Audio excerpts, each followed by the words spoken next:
रत्नागिरीचं काम करायला निघालेलो आणि येताना आले बघा सावंतवाडीची सगळी कामं करत. असला वैताग आलेला का नाही, लय प्रवास झालाय आज तर नमस्कार मित्रांनो, आज परत एकदा चाललोय मी रत्नागिरीला आणि आज माझ्यासोबत आहेत सचिन सर. म्हणून पहिला त्यांना आणण्यासाठी गेलो मण्यात, त्यांना घेऊन आता चाललोय बघा रत्नागिरीला. आज सचिन सरांचंच काम आहे प्रकार हॉस्पिटलला आणि माझी पण भेट होईल त्या हॉस्पिटलमध्ये, म्हणून मी पण चाललोय बघा त्यांच्या बरोबर. आणि जरा पुढे वाघबिळापाशी आलो, सचिन सरांना जरा प्रेमाचा चहा पाजला बघा आणि पाण्याच्या 2 बाटल्या घेऊन निघालो आम्ही पुढचा प्रवास कराय. आणि जरा असं बोर पाडायच्या फाट्याच्या पुढे आलो बघा आणि इथं नेहमीप्रमाणे ट्रॉफिकवाली थांबलेली. आज तर काय आमची गाडी थांबवली नाही. खरं मित्रांनो, तुम्ही कोल्हापूरच्या बाहेरून येणार असाल तर तुमचे डॉक्युमेंट सगळे क्लिअर असू देत. शक्यतो इथं कोल्हापूरच्या बाहेरच्या गाड्या जास्त अडवल्या जातात. आता इथनं पुढे या ऍक्सिडेंट बघत बांबोडे मलकापूर करत आता आंब्या घाटात पोहोचलो आम्ही. आणि इथं आलो या आजीकडनं जरा गाडीत खायला करवंद घेतलं बघा. आणि नेहमीप्रमाणे आम्हाला वाटलं आता इथं ट्रॉफिकवाले असतील आणि आमची गाडी कायम अडवते तशी अडवतील. तर आज इथे एक सुद्धा ट्रॉफिकवाला नव्हता बघा. इथनं आता रत्नागिरीतलं आपलं प्रकार हॉस्पिटल जरा काम करतो. इथं आले शुभम साहेब भेटलेत बघा. आणि या प्रीती मॅडम म्हणल्या आल्या तर जरा चहा पिऊन जावा. मॅडम म्हणलो मी चहा काही पित नाही, सचिन सरांना पाजा.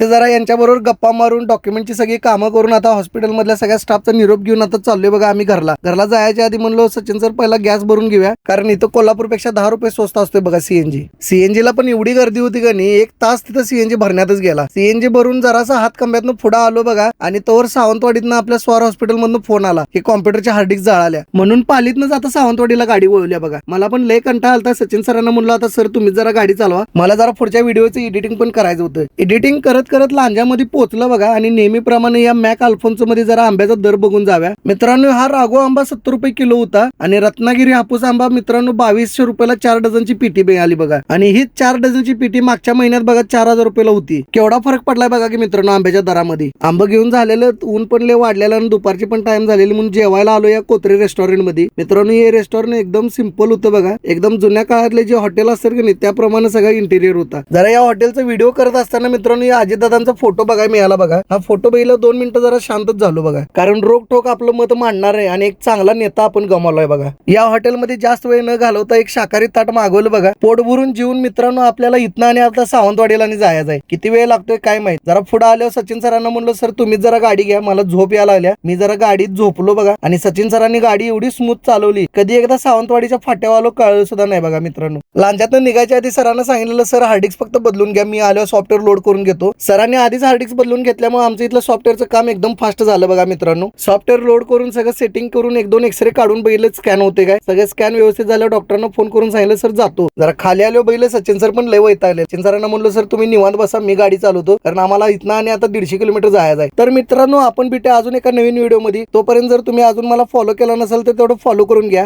आणि थँक्यू.